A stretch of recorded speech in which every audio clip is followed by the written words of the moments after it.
বিসমিল্লাহির রহমানির রহিম। আসসালামু আলাইকুম। সবাই কেমন আছেন? আশা করি সবাই ভালো আছেন। তো চলে আসলাম আমি আমার আরেকটি ব্লগ নিয়ে। দুপুরে রান্নাবান্নার জন্য আমি সবকিছু রেডি করে নিয়েছি। তো আজকে আমি রান্নাবান্না করব, সবজি রান্না করব আর কাচকি মাছ ভাজা করব।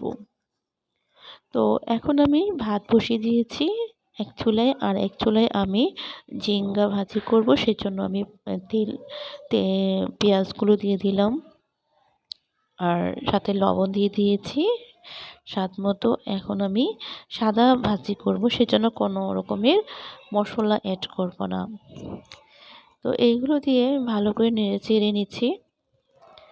আর এর মধ্যে আমি কিছু শুকনো মরিচ দিব। তো শুকনো মরিচটার ভিতরে যে থাকে, এগুলো বিচিগুলো বের করে আমি দিয়েছি যাতে ঝালটা বেশি না হয়।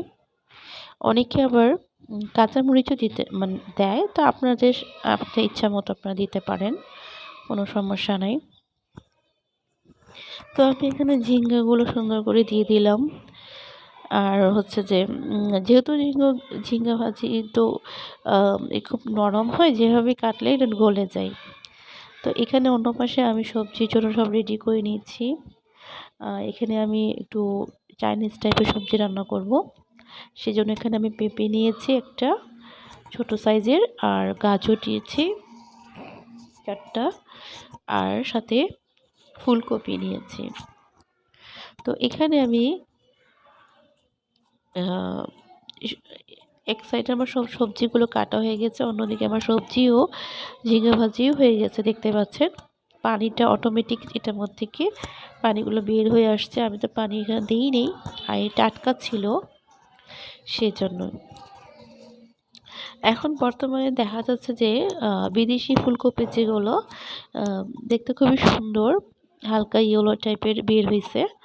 তো আমি ওখান থেকে একটা নিয়েছিলাম বড় সাইজের ফুলকপি, এবং ওটা সবজির সাথে দিলে খুব সুন্দর কালার হয়। মনে হয় যে আমি হলুদ দিয়েছি, আসলে না, ফুলকপির কালারটা অনেক কিউট লাগে, হালকা হলুদ বর্ণের। তো এইদিকে আমি ভাতও দেখে নিচ্ছে, চেক করে নিচ্ছে যে আমার ভাত হয়েছে কিনা। তো একটু শক্ত ছিল, যেহেতু আমি ইলেকট্রিক চুলা, তো এটা খুব আস্তে ধীরে কাজ করে। তো যাই হোক, তো অন্য পাশে আমি ভালো করে একটু পানিটা শুকিয়ে নিচ্ছি ভাজির। তো আমার অলরেডি শেষ, দেখতে পাচ্ছেন কতটুকু হয়েছে, অল্প হয়েছে। ঝিঙেগুলো তো খুব মানে যতই বেশি হোক এটা শুকিয়ে যায়, মানে পানিটা ছাড়লে ভাজিটা কম হয়। যাই হোক, আমার ভাজিটা রেডি। আর অন্য পাশে আমি এখন আবার বসিয়ে দিব দুই চুলায়। এক চুলায় আমি কাচকি মাছটা ভাজা করব, আর অন্য পাশে আমি চাইনিজ সবজি করব।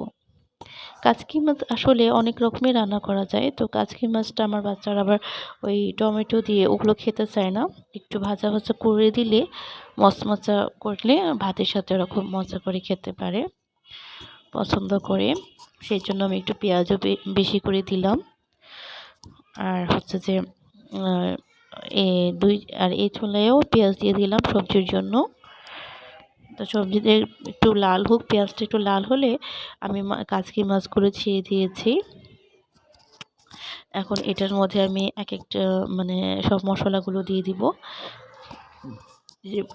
প্রথমে লবণ দিয়ে দিলাম স্বাদ মতো, দিয়ে একটু ভালো করে নেড়ে চেড়ে নিচ্ছি। আর আসলে ওয়েদারটা এরকম হয়েছে যে এই গরম এই ঠান্ডা, মানে ঠান্ডা বোঝাই যায় না যে কখন গরম হচ্ছে কখন ঠান্ডা হচ্ছে।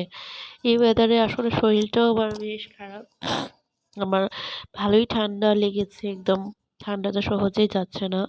সবাই দোয়া করবেন আমার জন্য। আর আমার এমনি সাইনোসাইটিকের সমস্যা, ঠান্ডা লাগলে সহজে যায় না। তো যাই হোক, এই সবজি ঠান্ডার মধ্যে দেখা যায় যে এই সব কিছু যতই রান্না করি খেতেও মজা লাগে না। ঠান্ডা ঠান্ডা লাগে ভাতগুলো খেতে। তো চেষ্টা করি যে তাড়াতাড়ি দুপুরের খাবারটা সেরে নেওয়ার জন্য। তো এখানে আমার কথা বলতে বলতে আমার মাছও হয়ে গেছে। এটার মধ্যে আমি কোনো কিছু এড করিনি, জাস্ট খালি মরিচের গুঁড়ো আর ধনিয়া, জিরা 1 চামচ করে, আর হচ্ছে উপরে কাঁচামরিচগুলো দিয়ে দিয়েছি, দেখতে পাচ্ছেন কত সুন্দর হয়েছে, একদম মচমচে। তো এই তো আমার দুপুরে রান্না বান্না মশালা কমপ্লিট। তো আমি এখন বসে খুব টায়ার্ড হয়ে গেছি, তাই আমি বেলের শরবত খাচ্ছি, পাকা বেলের শরবত। তো সবাই ভালো থাকবেন, দোয়া করবেন। আল্লাহ হাফিজ।